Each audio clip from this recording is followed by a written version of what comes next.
দিচ্ছে না, কারণ পুলিশ তো আমাদেরকে শান্তিপূর্ণভাবে আন্দোলন করতে দিচ্ছেই না। তারা এই যে জলকামান দিচ্ছে, আমাদের ভাই বোনদের উপর হামলা করতেছে, টর্চার করতেছে, লাঠিচার্জ করতেছে।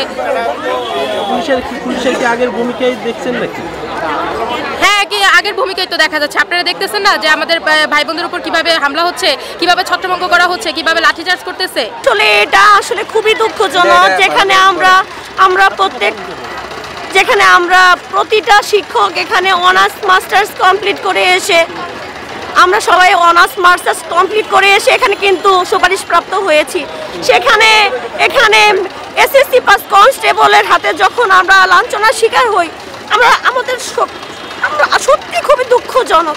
আমি এই 7 দিনে আমার গলার অবস্থা খুবই খারাপ, আমার শরীরের অবস্থা খুবই খারাপ, তারপর আমি বাসায় বসে থাকতে পারি নাই। কেন আমাদের সাথে অন্যায় অবিচার করা হয়েছে? আমরা কি ন্যায্য দাবি আমরা আদায় করব না? একটু আগে আমি ওখানে চা খেতে গিয়েছি, আমি কিন্তু আজকে একদম ভিতরে যাইনি। আমাকে কয়েকবার ওয়ার্নিং দেওয়া হয়েছে, আপনাকে যদি ভিতরে দেখা হয় আপনাকে কিন্তু অ্যারেস্ট করা হবে। আমি চা খেতে গিয়েছি, 2 জন মেয়ে ফোর্স নিয়ে আসছে আমাকে অ্যারেস্ট করার জন্য। আমি বলছি স্যার আজকে তো ভিতরে যাই না। আমাদের এইভাবে কেন আমাদের সাথে এরকম করছে আমি জানি না। আসলে এগুলো কি উপর মহল থেকে কেউ দেখে না আমাদের সাথে কেন এই অবিচার হচ্ছে? হ্যাঁ, আমরা তো ন্যায্য দাবি আদায়ের জন্যই আমরা রাস্তায় নেমেছি। কারণ যেখানে প্রথম ধাপ, দ্বিতীয় ধাপ 1 বছর যাবত জব করে যাচ্ছে একই সার্কুলারে, সেখানে আমরা রাস্তায় রাস্তায় ঘুরছি। আজকে যদি আমাদের চাকরি না হতো তাহলে কি আমরা রাস্তায় আসতাম? আমরা কিন্তু কখনোই আসতাম না। আমাদের চাকরি দিয়ে এবং চাকরি কেড়ে নেওয়া কোন দেশের জাস্টিস? আমার শুধু একটাই কথা, যে আমাদের ন্যায্য দাবি আদায়ের জন্য আমরা রাজপথে আছি। বোনরা, ভাইয়েরা, যতক্ষণ না পর্যন্ত আমাদের দাবি আদায় হবে, আমাদের ভাই বোন কেউই রাজপথ ছাড়বে না। অনেককেই ধরে নিয়ে গিয়েছে আমাদের ভাই এবং বোনকে, কিন্তু তারপরও কিন্তু সবাই আছে, সবার মনে সাহস আছে যে আমরা আজকে এখানে অ্যারেস্ট হব, আমাদের বুকে গুলি করুক, তারপর আমরা রাস্তা আমরা আমাদের অধিকার নিয়ে শান্তিপূর্ণভাবে আমরা বসেছিলাম। পুলিশরা আমাদেরকে লাঠিচার্জ করছে, জলকামান দিছে আমাদেরকে ছত্রভঙ্গ করার জন্য, এবং আমাদেরকে ছত্রভঙ্গ করে দিছে। তারা আমরা যেই জায়গাতে উঠতেছি না, তারা কি করছে, লাঠিচার্জ করে সমানে ধাক্কায় আমাদেরকে সবাইকে ছত্রভঙ্গ করে দিচ্ছে। আমাদের দাবি ছিল তো একটাই, যে আমরা যেন দ্রুত যোগদান পাই। প্রথম ধাপ চাকরি করতেছে, দ্বিতীয় ধাপ চাকরি করতেছে, দ্বিতীয় ধাপের প্যানেল থেকেও নিয়ে নিচ্ছে। আমাদের সময় কেন বৈষম্য? এই সরকার কি আমাদেরকে সবকিছু ভেবেচিন্তেই তো 3 মন্ত্রণালয় ঘুরেই তো আমাদেরকে সুপারিশপ্রাপ্ত করছে। তো সুপারিশপ্রাপ্ত করার পরও কেন আমাদেরকে এখন বাতিল করে দেওয়া হচ্ছে? আমাদের দ্রুত মানে যোগদান নিশ্চিত করতে হবে। এই রায় প্রত্যাহার করে আমাদের জন্য যোগদান নিশ্চিত করা হয়, সেটাই আমাদের দাবি নিয়ে আসছি। ফল থেকে তো কোনো আশ্বাসই পাচ্ছি না আমরা তো আমাদের এই যে পুলিশরা সমানে আমাদেরকে হুমকি দিচ্ছে যে এদেরকে সমানে মানে গ্রেফতার করা হবে। এই হুমকি কেন দেবে? আমরা কি তাদের সাথে? হ্যাঁ, গ্রেফতার করেছে, তারা হুমকি দিচ্ছে। এই যে কতগুলো মানে পুলিশ ভাইরা আছে, ওনারা ছত্রভঙ্গ করতেছে এবং সমানে হুমকি দিচ্ছে যে যাকে পাবে তাকেই গ্রেফতার করে নেবে। আমরা কি তাদের সাথে লাঠিচার্জ করতে আসছি, না সংঘর্ষ করতে আসছি? আমরা কি সন্ত্রাসী না চাঁদাবাজি যে আমাদেরকে এরকম করবে? আমরা সুপারিশপ্রাপ্ত শিক্ষক, আমরা আমাদের অধিকার নিয়ে এখানে আসছি, মাঠে আসছি।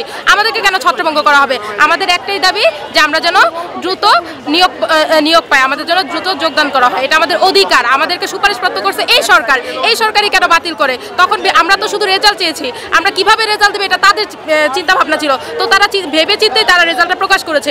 প্রকাশ করার পরও কেন এখন আমাদেরকে বাতিল করা হলো? আমাদের অধিকার নিয়ে আমরা এখানে এই মাঠে নামছি।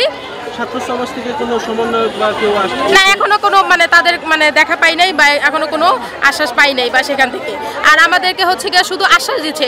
আশ্বাসে কিন্তু আমরা আইনের প্রতি শ্রদ্ধাশীল ছিলাম। সেই জায়গাতে আমাদের 7টা শুনানির পরে 6 ফেব্রুয়ারি আমাদেরকে কি করছে, বাতিল ঘোষণা করা হয়েছে। তাহলে এখন আমরা সেই মানে অধিকার নিয়ে আমাদের মাঠে নামছি, যেন আমাদের দ্রুত নিয়োগপ্রাপ্ত করা হয়।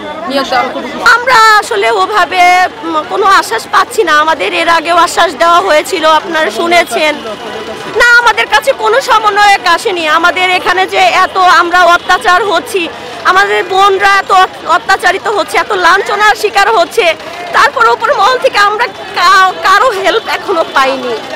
আমরা চাই তারা এসে আমাদের দেখুক, আমাদের দাবি মেনে নেওয়া হোক এবং আমাদের দাবির কথা শুনুক। আমি তো আগের মতোই দেখছি, যেটা সত্যি কথা, আমি আগের মতোই দেখছি। আমি আসলে মানে তাদের চেঞ্জ দেখছি না, আগের মতোই অবস্থা দেখছি। ওই যে বললাম না, আমি একটু আগে চা খেতে গিয়েছিলাম, তাদের 2 জন মেয়ে ফোর্স রেডি করেছে।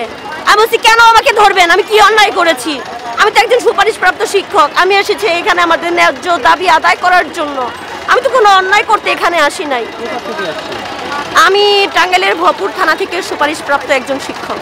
শান্তিপূর্ণ আন্দোলন তো আমরা করতেছি, জনদুর্ভোগ তো হচ্ছে, ঠিক আছে। আমরা যে 6,000 পরিবার, 6,500 পরিবারের সাথে তো শুধু আমরা না, আমাদের পরিবারও জড়ায় আছে। কারো পরিবারে 7 জন, কারো পরিবারে 6 জন, এরকম হিসাব করলে দেখেন 42,000 পরিবারের মতন মানে মানুষজন আরও জনদুর্ভোগ হচ্ছে।